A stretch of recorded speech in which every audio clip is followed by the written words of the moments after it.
kalian cari mati. Tak tahu wanita yang direndahkannya adalah direktur utama tempat mereka bekerja. Mereka pikir dia hanya wanita biasa, sekretaris magang, pegawai rendahan, tak layak dihormati. Hinaan, cemoohan, pelecehan mental mereka lontarkan setiap hari. Tanpa mereka tahu, wanita yang mereka rendahkan adalah sosok tersembunyi yang menggenggam kuasa penuh, direktur utama perusahaan tempat mereka bergantung. Suatu hari, kedok dibuka. Sang wanita berdiri anggun di ruang rapat utama, di hadapan semua karyawan yang dulu merendahkannya, dengan setelan formal berkelas dan tatapan tajam. Seketika wajah mereka pucat.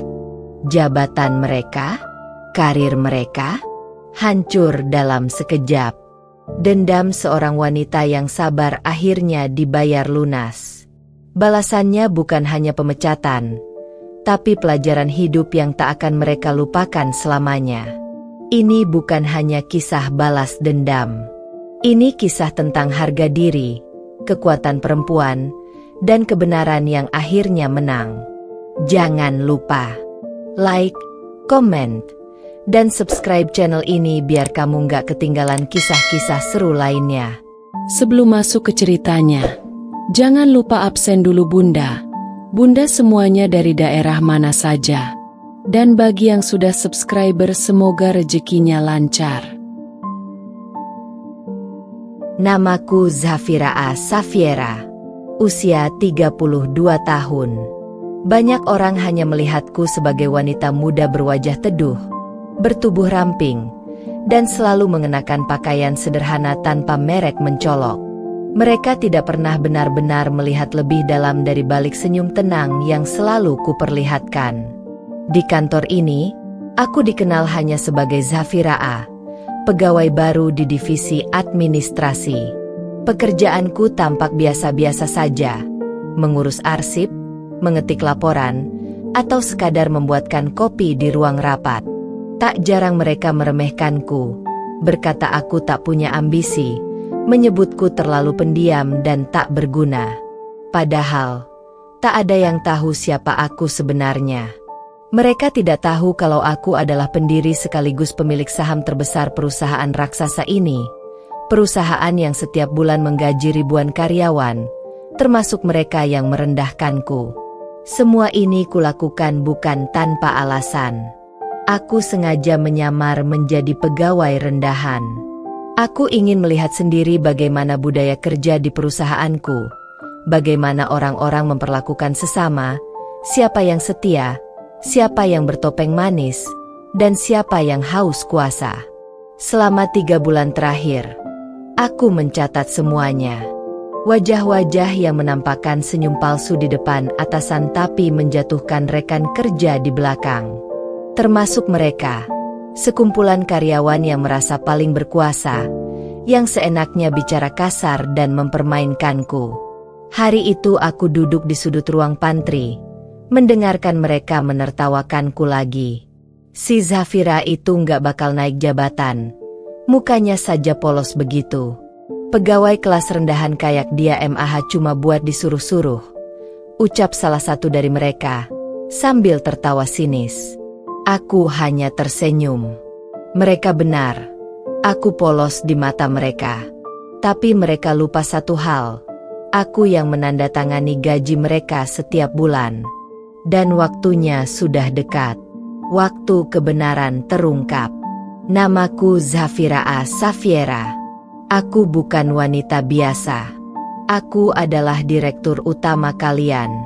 Pagi itu, suasana kantor seperti biasa. Riuh oleh suara keyboard, dering telepon, dan tawa para karyawan yang sedang bercengkrama di meja pantry. Aku, Zafira A, duduk di meja kecilku, merapikan dokumen-dokumen untuk rapat direksi sore nanti. Beberapa karyawan dari divisi pemasaran melintas di depanku. Mereka adalah orang-orang yang sejak awal melihatku seolah aku ini tak ada harganya. Rio, kepala bagian pemasaran yang berambisius tinggi dan dikenal suka memanfaatkan orang lain, mendekat dengan senyum mengejek. Zafira A, Fotokopi berkas ini. Jangan salah. Ya, pegawai baru kayak kamu kerja yang rapi. Jangan cuma jadi pajangan, ucapnya, sambil melempar setumpuk kertas ke mejaku tanpa menoleh lagi. Aku mengangguk pelan, menahan diri. Tak lama, Winda, rekan kerjaku sesama perempuan, ikut mendekat. Dia tak lebih baik dari Rio. Meski wajahnya manis, mulutnya tajam dan sering melukai. Zafira, kamu tuh jangan GR ya. Kalau Rio sering nyuruh-nyuruh kamu, itu bukan karena kamu cantik. Kamu tuh kayak babu di sini. Lagian gaya kamu kayak gitu, siapa juga yang mau sama kamu? Bisiknya sambil tertawa bersama teman-temannya. Aku kembali tersenyum tenang. Mereka pikir kata-kata mereka bisa meretakkanku. Tidak, aku justru semakin yakin. Inilah wajah asli orang-orang di kantorku yang selama ini disembunyikan di balik jas formal dan senyum palsu. Hari berganti minggu. Bentuk pelecehan verbal itu makin menjadi-jadi. Rio semakin berani. Dia sering sengaja menyentuh lenganku tanpa izin saat memberikan berkas. Terkadang ia berdiri terlalu dekat, mencoba menekan dan menakut-nakutiku dengan kata-kata kasar. Ayo cepetan kerja, Zafira. Jangan bikin gue marah. Lo pikir di kantor ini ada yang mau belain cewek cupu kayak lo? Jangan mimpi. Seketika mataku tajam memandangnya, tapi aku masih menahan diri. Aku menuliskan namanya dalam catatan kecil di tas hitamku. Catatan orang-orang yang akan aku beri pelajaran saat waktunya tiba. Di sisi lain, aku menyadari sesuatu. Bukan hanya aku yang jadi korban. Ada beberapa karyawan lain yang mengalami perlakuan tak adil dari Rio, Winda, dan kelompoknya. Tapi mereka semua diam. Takut. Tak ada yang berani melawan karena posisi mereka dianggap terlalu rendah untuk menentang atasan. Itulah mengapa aku turun langsung ke lapangan. Aku ingin melihat ini sendiri. Aku ingin memastikan siapa yang pantas bertahan, dan siapa yang harus disingkirkan dari perusahaan ini. Hari demi hari aku kumpulkan bukti. Rekaman suara, pesan singkat, hingga video CCTV yang diam-diam kuakses lewat hak istimewaku sebagai direktur utama. Semua sudah cukup. Semua sudah siap. Dan pada hari Senin pagi minggu depan, aku akan berdiri di ruang rapat utama. Di hadapan mereka semua, akan kuungkap siapa aku sebenarnya. Dan mereka akan menyesal seumur hidup. Hari yang kutunggu akhirnya datang. Senin pagi, pukul 8 tepat, notifikasi undangan rapat luar biasa muncul di semua layar karyawan. Pengirimnya, nama yang selama ini tak asing, Dewan Direksi. Topik rapat, evaluasi besar-besaran kinerja perusahaan dan budaya kerja. Suasana kantor mulai tegang.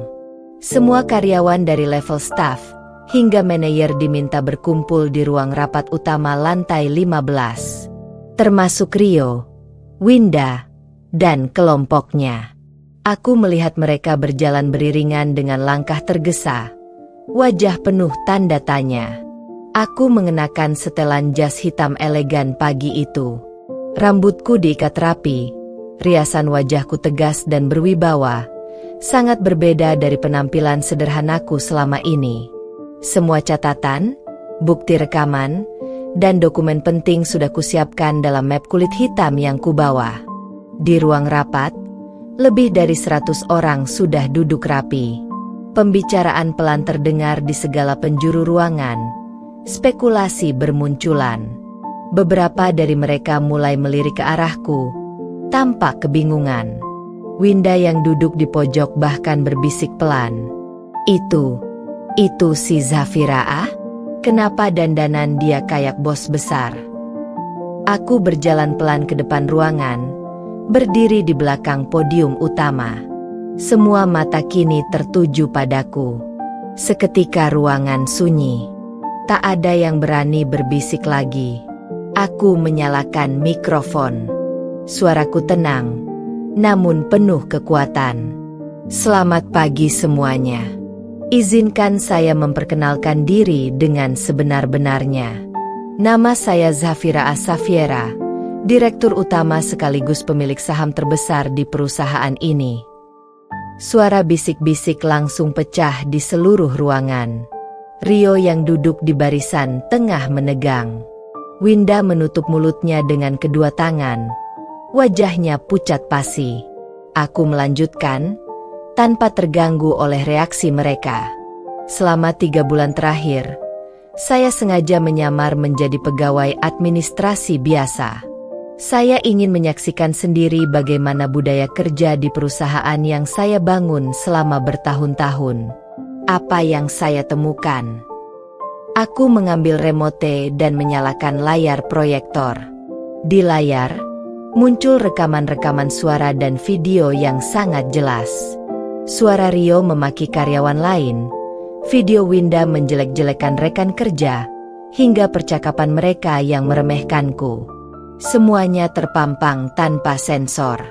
Ini adalah sebagian kecil dari bukti ketidakprofesionalan, pelecehan verbal, penyalahgunaan jabatan, dan budaya kerja toksik yang kalian bangun.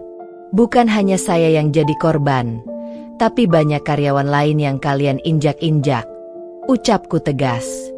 Rio berdiri tergopoh. Bu Direktur, saya bisa jelasin. Aku menatapnya lurus, tanpa senyum. Tidak ada yang perlu dijelaskan. Rio, saya sudah tahu semuanya. Dan saya sudah siapkan konsekuensinya. Aku menekan tombol lain di remote. Layar berganti menjadi daftar nama. Nama Rio, Winda, dan beberapa orang lainnya muncul besar-besar dengan tulisan PHK tidak hormat efektif hari ini. Mulai hari ini, kalian dipecat tanpa pesangon. Segala akses, hak, dan fasilitas kantor kalian dicabut. Nama kalian juga akan masuk daftar hitam industri. Saya pastikan, kalian tidak akan mudah mendapat pekerjaan di perusahaan manapun dalam bidang ini. Rio ambruk ke kursinya.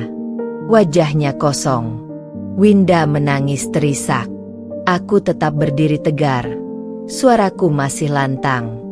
Bagi karyawan lain yang selama ini bekerja dengan tulus dan profesional, saya ucapkan terima kasih. Ke depan, saya akan memimpin perusahaan ini lebih dekat. Saya tidak akan membiarkan lagi budaya kotor merusak rumah yang saya bangun ini. Aku menutup mapku perlahan. Namaku Zafira Safiera. Aku sudah menunjukkan siapa aku sebenarnya. Hari ini, aku membersihkan semua racun yang merusak tempat ini. Dan mereka, yang dulu merendahkanku, akan mengingat nama dan wajahku seumur hidup mereka. 3 hari setelah rapat besar itu, suasana kantor berubah total. Beberapa meja kosong. Meja Rio, Winda, dan kawanannya sudah dibersihkan. Nama mereka sudah dihapus dari sistem. Semua akses email, ID card, dan koneksi perusahaan mereka dibekukan permanen. Aku, Zafira Safiera, kini resmi turun langsung memimpin perusahaan yang selama ini kusayangi dalam diam. Langkah pertamaku jelas. Merestorasi kepercayaan karyawan yang sempat hancur. Pagi itu, aku mengundang seluruh karyawan ke aula kantor. Tidak ada formalitas yang kaku. Aku duduk di kursi biasa, setara dengan mereka semua. Mulai hari ini, ucapku lantang, kita akan bangun budaya kerja yang adil dan sehat. Tak ada lagi atasan semena-mena. Tak ada lagi karyawan rendahan yang dianggap tak berarti. Kita semua setara dalam visi perusahaan ini. Aku menunjuk layar di belakangku. Di situ tertera program baru, Budaya Integritas ZXV. Inisial namaku, Zafira Safiera. Ada 3 pilar utama. Kepemimpinan beretika, kesetaraan dan keadilan. Perlindungan karyawan. Siapapun yang ketahuan melecehkan, merendahkan, atau menyalahgunakan jabatan tanpa pandang bulu akan mendapat sanksi langsung dari saya, ucapku tegas. Aku membentuk divisi etik dan perlindungan karyawan yang bisa diakses langsung oleh semua orang tanpa perantara. Aku bahkan menyediakan hotline pribadi yang langsung terhubung denganku. Semua orang boleh melapor tanpa takut diintimidasi. Tak berhenti di situ. Aku menaikkan gaji dasar untuk staf administrasi yang selama ini selalu disepelekan. Aku juga memberikan bonus loyalitas bagi karyawan lama yang telah berdedikasi. Ruang kerja diperbaiki. Aku renovasi ruang istirahat, menambah fasilitas seperti gym, ruang meditasi, dan ruang laktasi untuk ibu menyusui. Semua ini bukan sekadar fasilitas, tapi simbol bahwa aku memanusiakan manusia, sesuatu yang Rio dan Winda dulu lupakan. Hari demi hari, aku keliling tiap divisi. Tidak ada pengawal, tidak ada protokol kaku. Aku menyapa semua orang, menghafal nama mereka satu persatu. Aku ingin mereka tahu, direktur utama mereka adalah bagian dari mereka. Kinerja perusahaan perlahan bangkit. Angka produktivitas naik. Laporan kepuasan karyawan meningkat drastis. Klien-klien lama yang sempat ragu, kini kembali percaya karena mendengar sendiri transformasi budaya yang terjadi. Suatu sore, aku duduk di balkon kantor, menatap matahari terbenam dengan secangkir teh hangat. Rina, salah satu karyawan senior yang dulu sering dibentak Rio, menghampiriku. Matanya berkaca-kaca. Bu Zafira, saya cuma mau bilang, terima kasih. Dulu saya hampir resign. Saya hampir kehilangan semangat hidup karena perlakuan orang-orang itu. Tapi sekarang, kantor ini seperti rumah lagi buat saya. Aku tersenyum hangat. Terima kasih sudah bertahan. Rina, tanpa orang-orang baik seperti kamu, perusahaan ini tak akan pernah hidup. Hari itu aku sadar, dendamku sudah lunas. Tapi yang lebih penting, aku telah memulihkan martabat orang-orang yang selama ini diinjak. Perusahaanku tak hanya bangkit secara bisnis, tapi juga bangkit secara kemanusiaan. Dan semua orang kini tahu, jangan pernah meremehkan Zafira Safiera. Karena sekali saja mereka merendahkan, mereka akan hancur oleh tangan yang mereka injak dulu. Sudah 3 bulan berlalu sejak Rio, Winda, dan kroni-kroninya dipecat secara tidak hormat dari perusahaan. Perusahaanku, ZXV Corporation, justru semakin maju pesat di bawah kepemimpinanku. Namun di luar sana, mereka yang pernah merendahkanku mulai menuai hasil dari benih kebusukan yang mereka tanam sendiri. Kabar pertama datang dari LinkedIn. Rio mencoba melamar ke beberapa perusahaan pesaing dengan posisi manajer seperti dulu. Tapi semua perusahaan besar menolaknya mentah-mentah. Alasannya? Rekaman rapat saat aku membongkar semua kelakuannya telah tersebar luas di kalangan eksekutif. Nama Rio tercatat dalam daftar hitam beberapa asosiasi bisnis. Tidak ada perusahaan yang mau menyentuh seseorang dengan reputasi pelecehan dan arogansi kekuasaan. Winda nasibnya tak kalah tragis. Dia mencoba membuka konsultan SDM kecil-kecilan, berharap bisa memulai karir mandiri. Tapi dalam hitungan minggu, klien pertamanya membatalkan kontrak setelah tahu siapa dia. Sama seperti Rio, jejak digitalnya tidak bisa dihapus. Semua bukti tentang cara kasarnya memperlakukan karyawan dulu bermunculan di forum-forum profesional. Suatu pagi, aku menerima pesan dari Departemen Legal ZXV. Ternyata Rio dan Winda digugat oleh mantan staf yang dulu mereka tekan habis-habisan. Ada 4 laporan penganiayaan verbal, 2 kasus pelecehan, dan 1 kasus manipulasi data yang mereka lakukan untuk menjatuhkan sesama karyawan. Mereka tak hanya dipecat, tapi kini terancam masuk penjara. Aku tidak tertawa. Aku hanya duduk tenang di kursi kerjaku. Hati ini dingin. Inilah hukum alam. Apa yang kau tanam, itu yang kau tuai. Seminggu kemudian, aku secara tak sengaja bertemu Rio di sebuah minimarket dekat kantorku. Dia yang dulu selalu wangi, rapi, dan penuh gaya, kini lusuh dan kacau. Kemejanya kusut, mata sayunya cekung, dan di tangannya ada map berisi surat lamaran kerja yang sudah ditolak berkali-kali. Ketika matanya bertemu mataku, aku bisa lihat penyesalan dan ketakutan sekaligus. Dia berjalan pelan mendekat. Suaranya parau, seperti seseorang yang sudah kehilangan segalanya. Bu Zafira, saya salah. Saya menyesal sudah memperlakukan ibu seperti itu dulu. Saya mohon, bisakah ibu bantu saya? Saya butuh pekerjaan. Saya hancur. Bu, saya mohon. Aku hanya tersenyum tipis.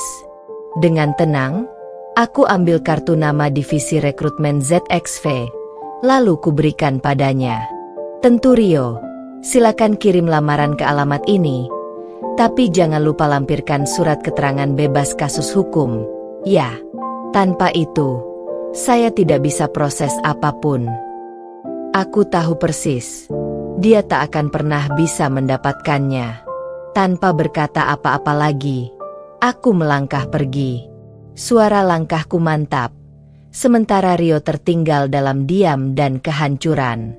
Winda pun tak kalah apes. Rumah tangganya berantakan. Suaminya yang dulu bangga pada karirnya, menceraikannya karena tak tahan dengan tekanan sosial akibat reputasinya hancur.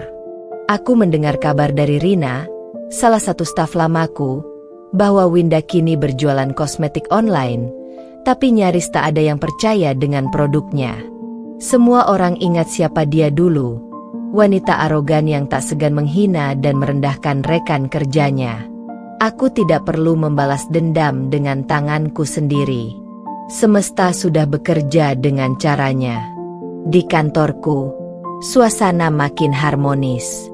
ZXV Corporation menandatangani kontrak kerjasama internasional terbesar sepanjang sejarah perusahaan. Aku bahkan diundang menjadi pembicara dalam Forum Bisnis Asia Pasifik, membawakan materi tentang kepemimpinan berintegritas di era modern.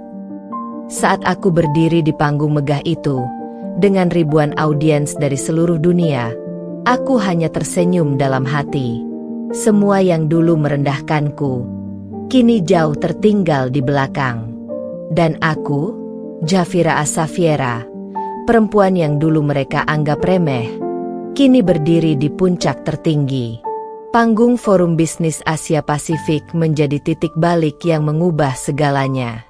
Bukan hanya di dalam negeri, tapi nama Zafira Safiera kini menggema di berbagai negara. Materi yang kubawakan tentang kepemimpinan berintegritas di era modern, viral di media sosial dan platform profesional. Semua mata mulai tertuju kepadaku. Wanita muda yang dulu dipandang sebelah mata, kini menjadi simbol kekuatan dan ketegasan dalam dunia bisnis. Dalam waktu sebulan setelah forum itu, email dan telepon dari luar negeri tak pernah berhenti berdatangan. Perusahaan multinasional dari Jepang, Korea, Singapura, Australia, dan bahkan Eropa mengundangku menjadi konsultan kehormatan dan pembicara tamu di berbagai seminar.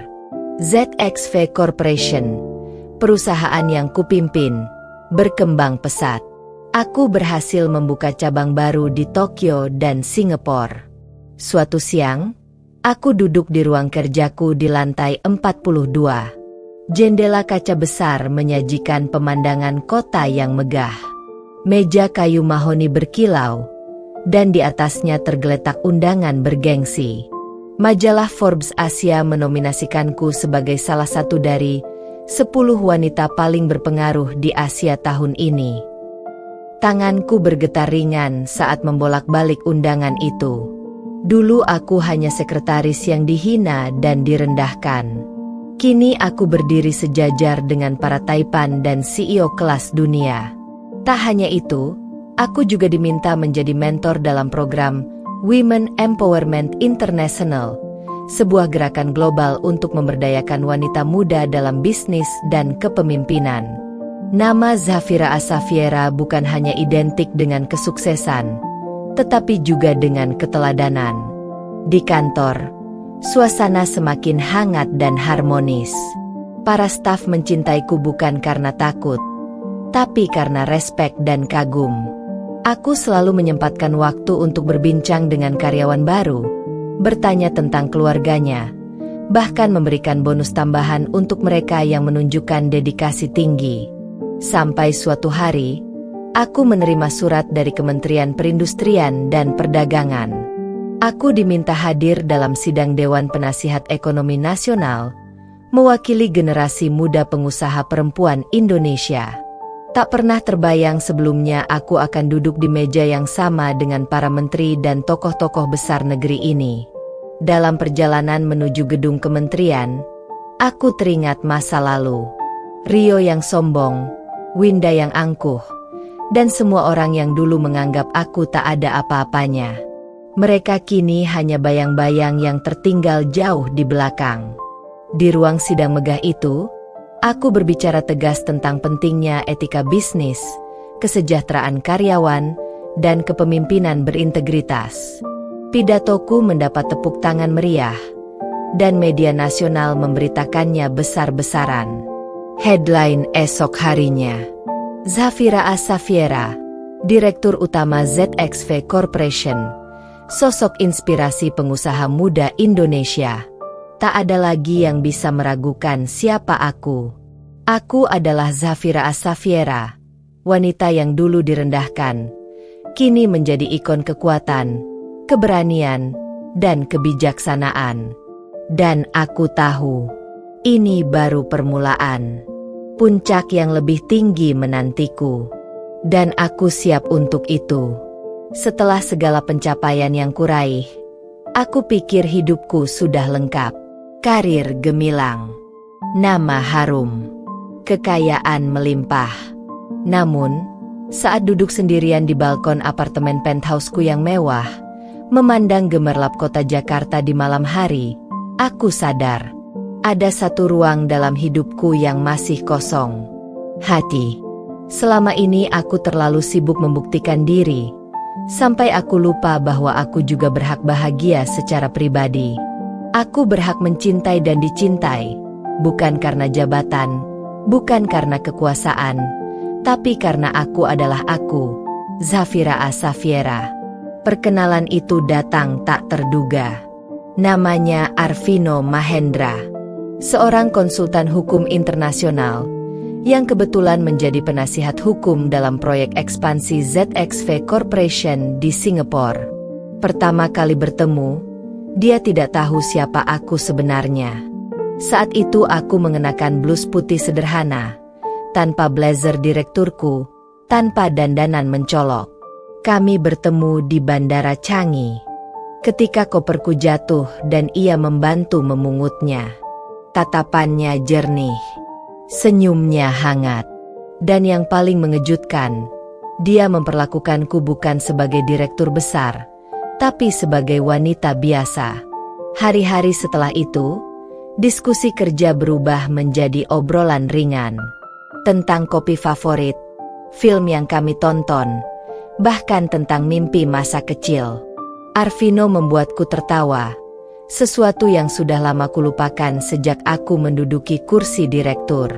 Suatu malam di Singapura, setelah rapat panjang, dia mengajakku makan malam di sebuah kafe rooftop sederhana. Di bawah langit berbintang dan angin laut yang sejuk, dia berkata, "Zafira, aku tak tahu siapa kamu di balik jas formal dan rapat besar itu. Tapi yang ku tahu, aku suka cara matamu berbinar saat bicara tentang mimpi.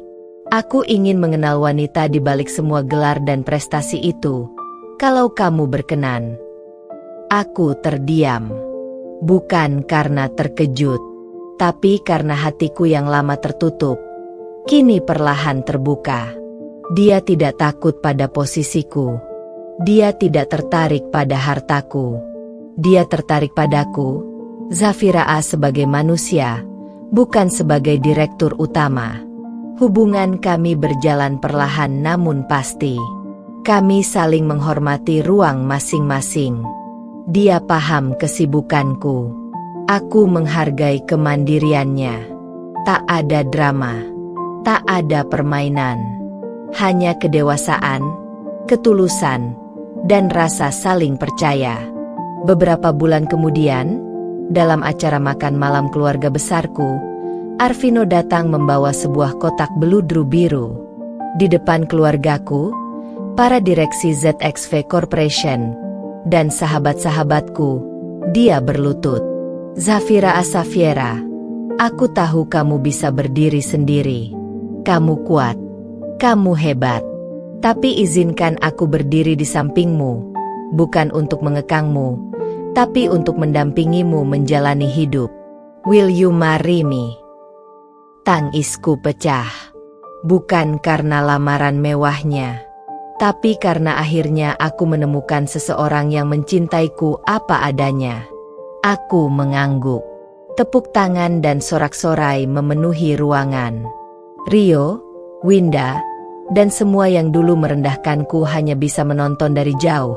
Mereka tidak lagi ada dalam hidupku. Pernikahan kami digelar sederhana namun elegan di tepi pantai Bali. Di altar itu, saat aku mengucapkan janji suci, aku sadar. Ini puncak sejati hidupku. Bukan jabatan. Bukan kekayaan. Tapi ketenangan hati bersama orang yang tepat. Kini, aku bukan hanya Zafira A. Safiera sang direktur utama. Aku adalah Zafira A. Safiera Mahendra, istri dari pria yang menghargai dan mencintaiku sepenuh hati. Dan babak baru dalam hidupku baru saja dimulai. Setelah pernikahan kami di Bali yang syahdu, aku dan Arvino Mahendra memulai babak baru sebagai pasangan suami istri. Banyak orang berkata, sulit menggabungkan urusan bisnis dan rumah tangga. Tapi aku tahu, dengan Arvino, aku tidak berjalan sendiri. Kami memutuskan untuk tinggal di sebuah rumah bergaya minimalis modern di Pondok Indah, Jakarta Selatan. Tidak terlalu megah, tapi hangat dan nyaman. Tempat di mana aku bisa menanggalkan jas direktur dan menjadi istri biasa. Meski sibuk dengan ekspansi ZXV Corporation, aku tetap meluangkan waktu untuk membangun kehidupan rumah tangga yang sehat. Arvino, dengan pengalamannya sebagai konsultan hukum internasional, banyak membantuku dalam negosiasi bisnis lintas negara. Namun kami punya satu aturan yang kami patuhi. Saat di rumah, kita bukan direktur dan konsultan. Kita adalah suami dan istri. Setiap pagi, sebelum berangkat kerja, Arvino membuatkan kopi untukku. Bukan karena dia harus, tapi karena dia ingin memanjakan istrinya. Dan aku pun selalu menyiapkan sarapan sederhana kesukaannya. Roti panggang, telur setengah matang, dan alpukat. Waktu berjalan, bisnisku semakin berkembang.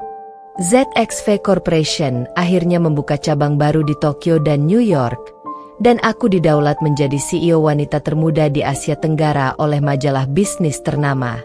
Namun yang paling membahagiakan, rumah tanggaku tetap hangat dan harmonis. Karena aku sudah belajar dari masa laluku, kekuasaan tak ada artinya tanpa kedamaian hati. Suatu sore di kantor pusat, aku menerima laporan dari HRD. Ternyata, Rio dan Winda, dua orang yang dulu merendahkanku, kini hidup dalam kesulitan. Perusahaan tempat mereka pindah bangkrut karena kasus korupsi. Nama mereka tercoreng, dan tak ada lagi perusahaan bona fide yang mau menerima mereka. Lucunya, beberapa bulan kemudian mereka melamar pekerjaan di perusahaanku sendiri, tanpa menyadari kalau aku yang memimpin. Aku tak pernah membalas dendam secara langsung. Namun aku percaya, Keadilan semesta akan berjalan dengan sendirinya. Lamaran mereka kutolak halus. Bukan karena dendam, tapi karena aku sudah terlalu jauh melangkah dibanding mereka yang dulu merendahkanku. Di sisi lain, Arvino makin menunjukkan kelasnya sebagai pasangan yang suportif. Saat aku stres menghadapi rapat dengan investor asing, dia mengajakku berlibur sejenak ke Ubud, mengingatkanku untuk menjaga keseimbangan hidup. Zafira, uang bisa dicari, proyek bisa ditunda, tapi kesehatanmu dan senyummu, itu prioritas utamaku. Kalimat sederhana itu menamparku lembut. Aku, yang dulu keras dan ambisius, kini belajar melembut. Belajar bahwa bahagia tidak harus selalu berarti menang dan di atas semua orang. 3 tahun berlalu. ZXV Corporation resmi menjadi salah satu perusahaan multinasional dengan cabang di 15 negara. Dan di momen ulang tahun pernikahan kami yang ketiga, aku mendapat kejutan yang tak pernah kuduga. Di sebuah villa pribadi di Kyoto, Arvino menyiapkan makan malam romantis.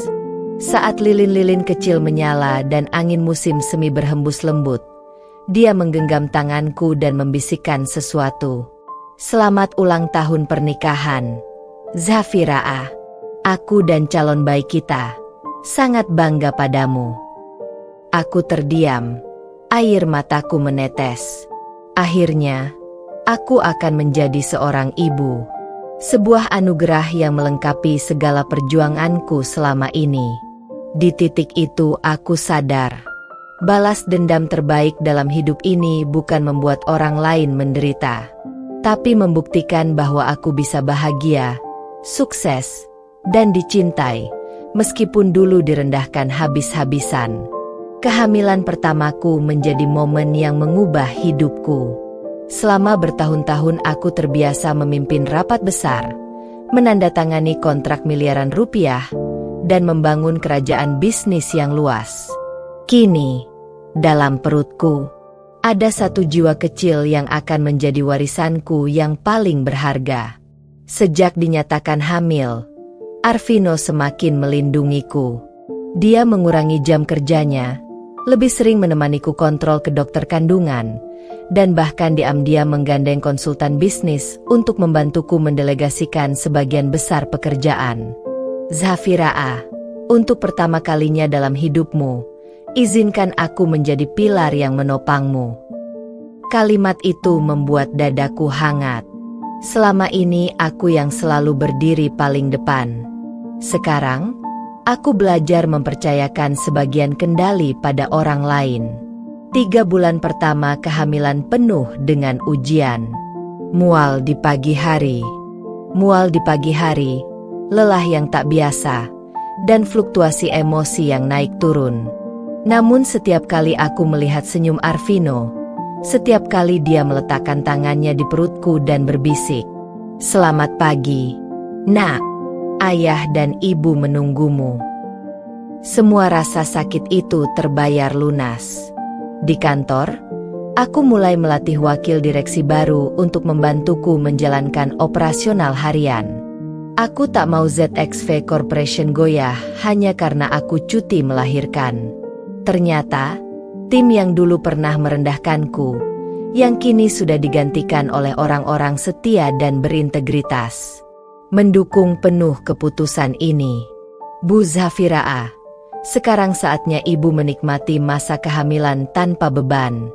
Kami akan menjaga ZXV sebaik mungkin. Bulan ke-7 kehamilan, aku dan Arvino memutuskan untuk cuti panjang ke Swiss.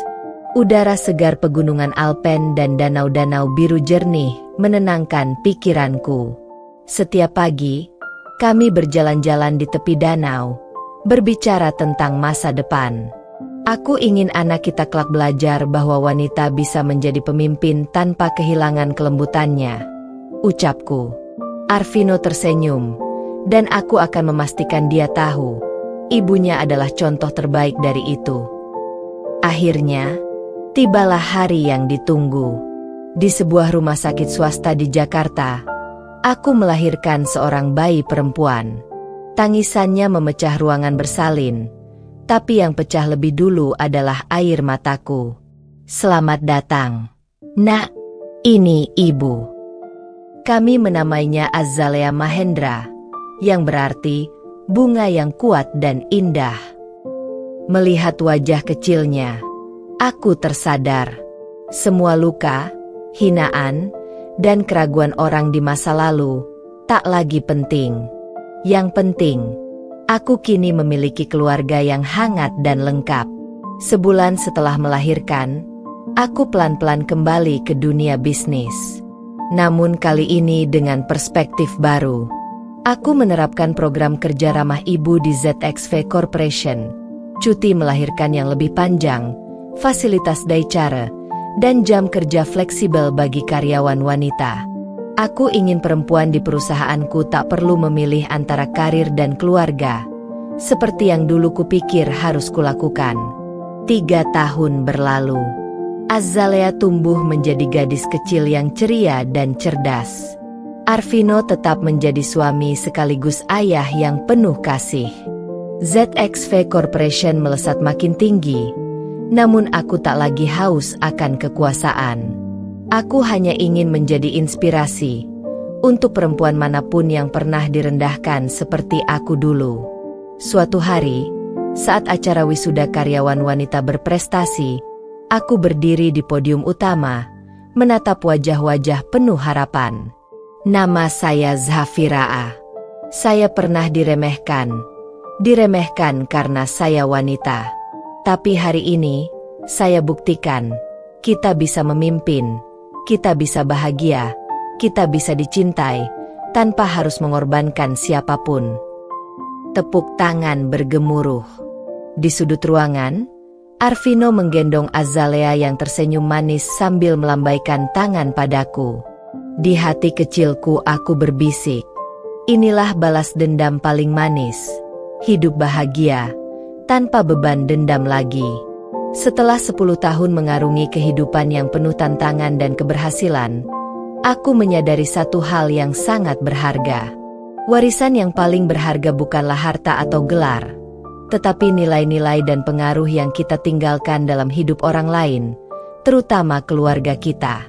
Azalea, kini berusia 10 tahun, tumbuh menjadi anak yang penuh percaya diri. Namun, bukan hanya kecantikan atau kecerdasannya yang membuatku bangga. Hati dan sikapnya yang baik jauh lebih membuatku terharu. Setiap kali aku melihatnya, aku tahu bahwa apa yang telah kulalui bukan hanya untuk diriku, tetapi juga untuk anakku. Dia adalah bukti nyata bahwa, dengan tekad, wanita bisa menjadi apa saja, bahkan lebih dari apa yang orang lain bayangkan. Ibu, aku ingin jadi seperti kamu. Aku ingin memimpin perusahaan dan membuat dunia jadi tempat yang lebih baik. Azalea berkata itu dengan penuh keyakinan di usia 10 tahun, sambil menyodorkan gambarnya yang menggambarkan dirinya dengan jas kantor dan dasi. Aku tersenyum dan menepuk kepalanya. Kamu sudah lebih baik dariku, Nak. Yang perlu kamu lakukan hanyalah percaya pada dirimu sendiri. Hari itu aku merasa, segala perjuanganku untuk membuktikan bahwa perempuan tidak harus memilih antara karir dan keluarga, antara impian dan kenyataan, telah berhasil.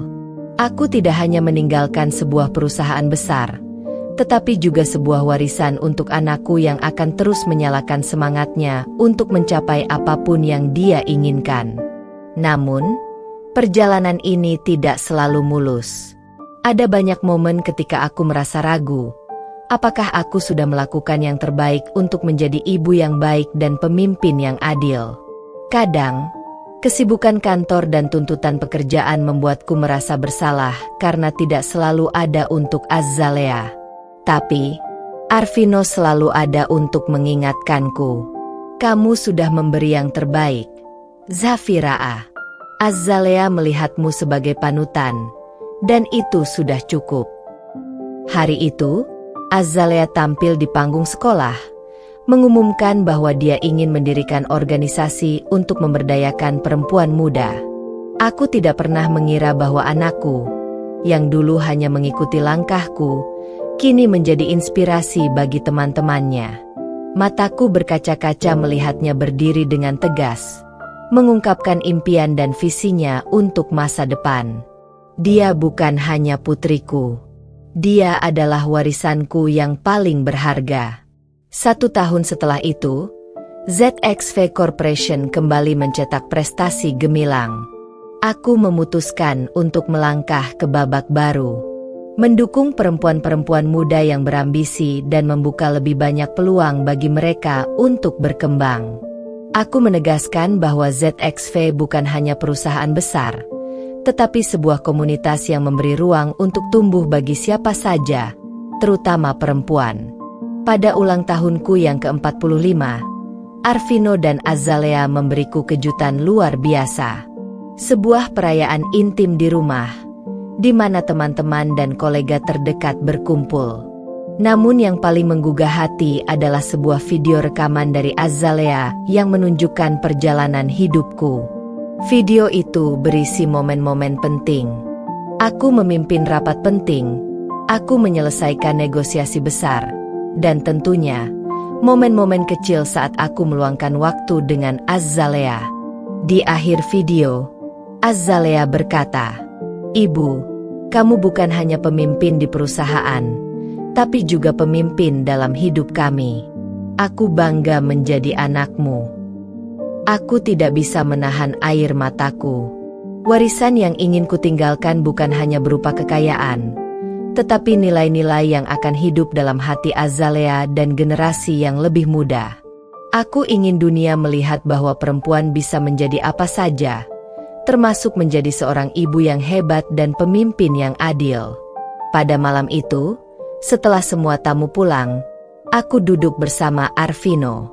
Kami berbicara tentang masa depan, tentang bagaimana kita akan mendampingi Azalea menjadi pemimpin yang luar biasa. Arvino, kita sudah melalui banyak hal, tapi yang paling indah adalah melihat Azalea tumbuh menjadi sosok yang kita harapkan. Arvino menggenggam tanganku, matanya berbinar. Kita sudah memberikan dunia yang lebih baik untuknya, Zafira. Kini, saatnya kita mendukungnya untuk mengejar mimpinya sendiri. Saat aku memandang keluar jendela, memandangi kota yang kini menjadi bagian dari impian dan usaha kami, aku merasa tentu saja perjalanan ini belum selesai. Tapi yang pasti, aku sudah menemukan keseimbangan antara menjadi wanita yang kuat dan seorang ibu yang penuh cinta. Dan aku percaya, warisan terbaik yang bisa aku berikan pada Azalea adalah keyakinan untuk terus berjuang, tidak pernah menyerah, dan selalu mencintai diri sendiri. Waktu terus berjalan. ZXV Corporation yang dulu hanya impian kecil di sebuah ruang rapat yang sederhana, kini telah menjadi konglomerat yang dihormati di dunia bisnis.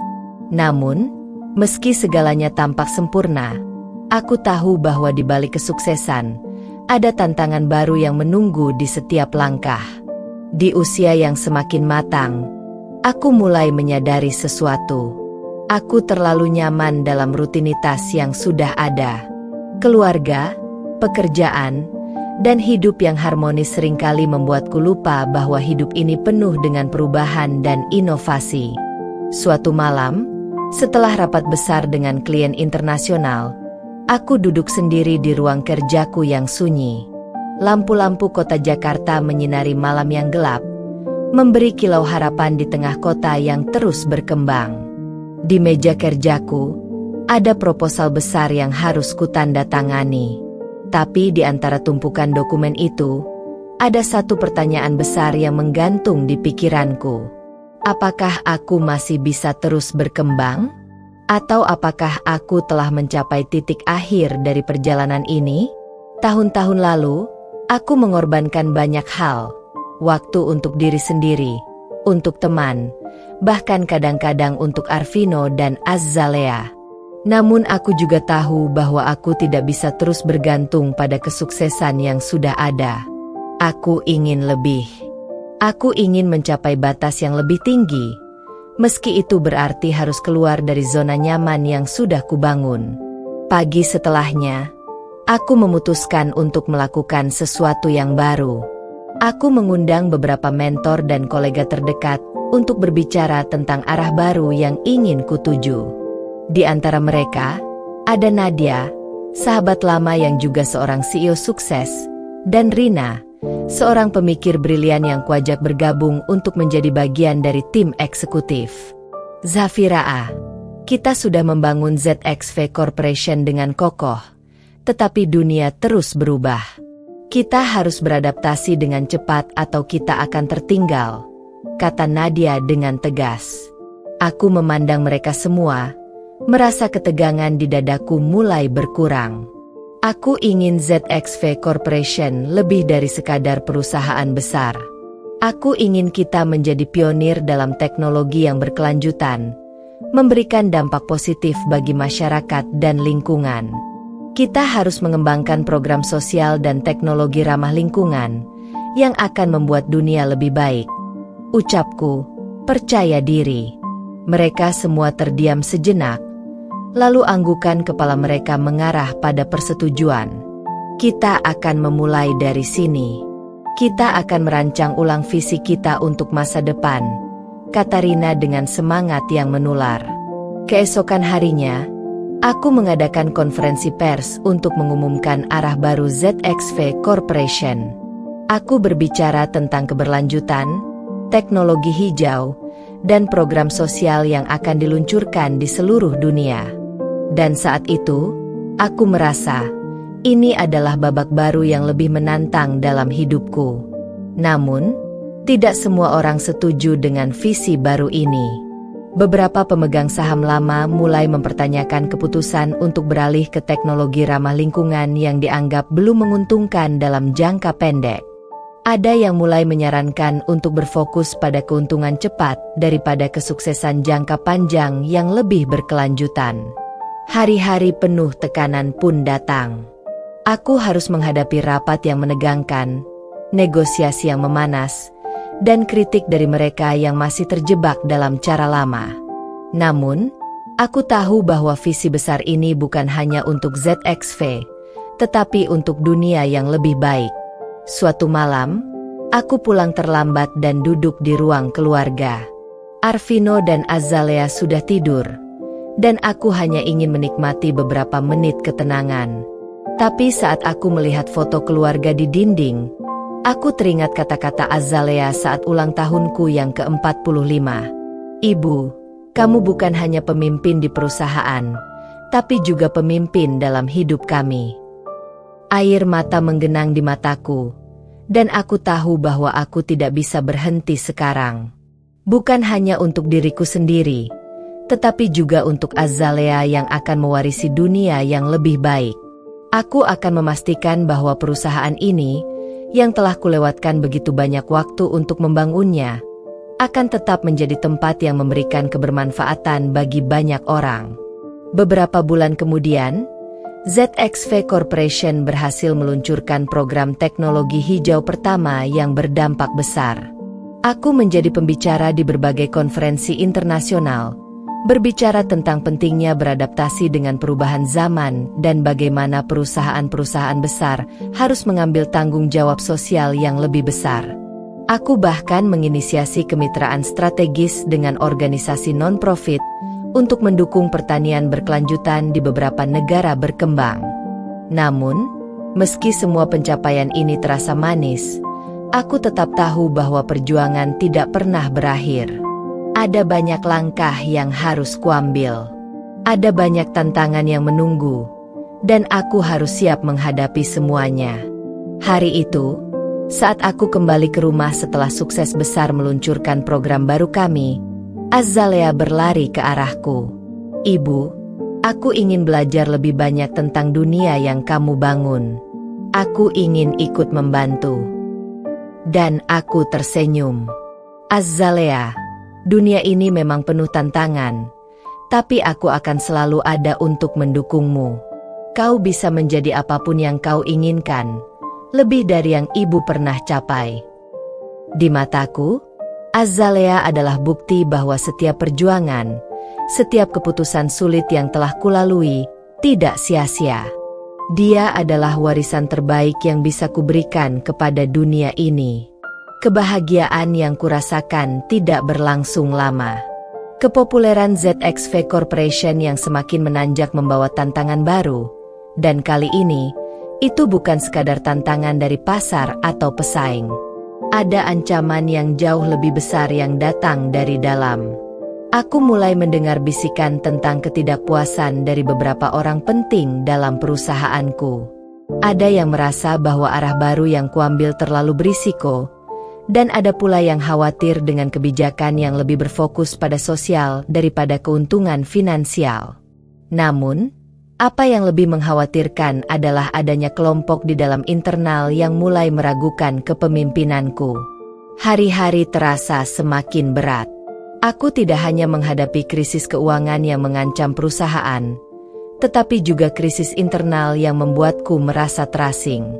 Aku merasa seperti berjuang sendirian. Meskipun ada tim hebat yang mendukungku. Aku tahu, untuk bisa terus maju, aku harus membuat keputusan besar yang akan menentukan masa depan ZXV. Malam itu, aku duduk di ruang kantor, menatap layar laptop yang memantulkan angka-angka merah yang membuatku tertekan. Aku berpikir keras, seolah mencari jalan keluar dari labirin yang penuh dengan jebakan. Di saat seperti ini, aku merasa seakan semua orang menuntutku untuk menyerah. Lalu, muncul pesan singkat dari Azalea. "Ibu, kamu tidak pernah menyerah. Aku percaya kamu bisa mengatasi ini.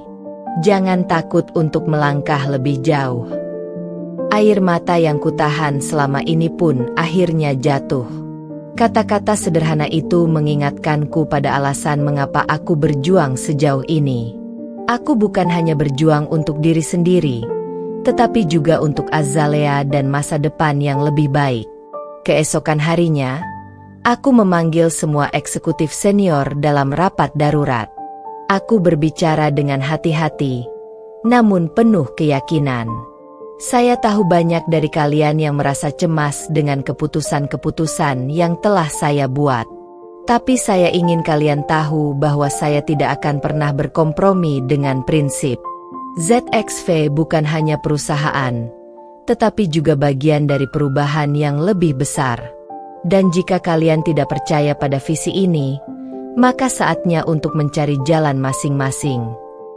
Keheningan menyelimuti ruangan. Namun ada beberapa anggukan dari mereka yang masih mendukungku. Akhirnya, mereka yang setuju dengan visi baru ini memutuskan untuk tetap bertahan, sementara yang tidak sepaham memilih untuk mundur dengan hormat. Aku tahu ini adalah langkah yang sulit, tetapi aku percaya bahwa keputusan ini adalah yang terbaik untuk ZXV. Bulan-bulan berlalu, dan ZXV Corporation mulai menunjukkan tanda-tanda kebangkitan. Keputusan untuk tetap bertahan pada visi sosial dan ramah lingkungan terbukti membuahkan hasil. Program teknologi hijau yang kami luncurkan mendapat sambutan positif, dan kami menjadi pemimpin dalam bidang teknologi berkelanjutan. Namun, itu tidak datang dengan mudah. Aku harus berjuang melawan skeptisisme dari berbagai pihak, termasuk beberapa pemegang saham yang lebih mengutamakan keuntungan jangka pendek. Tetapi, dengan tim yang semakin solid dan dengan dukungan dari Azalea, aku berhasil meyakinkan mereka bahwa kesuksesan jangka panjang hanya bisa diraih dengan berkomitmen pada keberlanjutan dan tanggung jawab sosial. ZVH, anak perusahaan ZXV, yang mengembangkan proyek energi terbarukan, mulai mendapatkan perhatian dunia. Kami berhasil memenangkan kontrak besar dengan beberapa negara berkembang untuk membangun infrastruktur energi yang ramah lingkungan. Ini bukan hanya kemenangan untuk ZXV, tetapi juga kemenangan bagi dunia yang semakin sadar akan pentingnya menjaga kelestarian alam. Aku berdiri di atas panggung dalam sebuah konferensi internasional untuk memperkenalkan inovasi terbaru kami. Di tengah sorak-sorai dan tepuk tangan, aku melihat Azalea yang berdiri di barisan depan. "Ibu, kamu berhasil," serunya dengan bangga.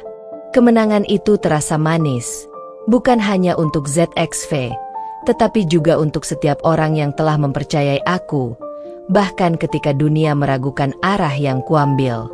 Aku merasakan kepuasan yang luar biasa, bukan karena harta atau ketenaran, tetapi karena aku tahu bahwa kami telah membuat perbedaan. Waktu terus berlalu, dan ZXV Corporation semakin kuat. Namun, aku tahu bahwa semua ini bukan tentang aku. Ini tentang mereka yang akan datang setelahku. Azalea mulai terlibat lebih dalam pengambilan keputusan, dan aku bisa melihat semangatnya yang tak tergoyahkan. Dia tidak hanya mengikuti jejakku, tetapi juga berani untuk mengambil risiko dan melangkah lebih jauh. Aku tahu, di tangan Azalea, masa depan ZXV akan lebih cerah daripada yang bisa aku bayangkan. Pada suatu sore, aku duduk bersama Azalea di taman perusahaan. Kami melihat langit yang berwarna jingga, tanda bahwa hari mulai beranjak malam. "Ibu, terima kasih sudah mempercayai aku untuk melanjutkan semuanya," kata Azalea dengan suara yang penuh harapan. Aku menatapnya dengan penuh rasa bangga. "Kamu lebih dari sekadar pewaris ZXV. Kamu adalah pemimpin yang akan mengubah dunia dengan cara yang lebih baik. Jangan takut untuk bermimpi besar." Aku tahu bahwa perjalanan ini bukanlah akhir, tetapi hanya sebuah awal. Dan aku percaya, warisan yang kutinggalkan akan terus hidup dalam setiap keputusan yang diambil oleh mereka yang memiliki keberanian untuk melangkah maju. Akhir.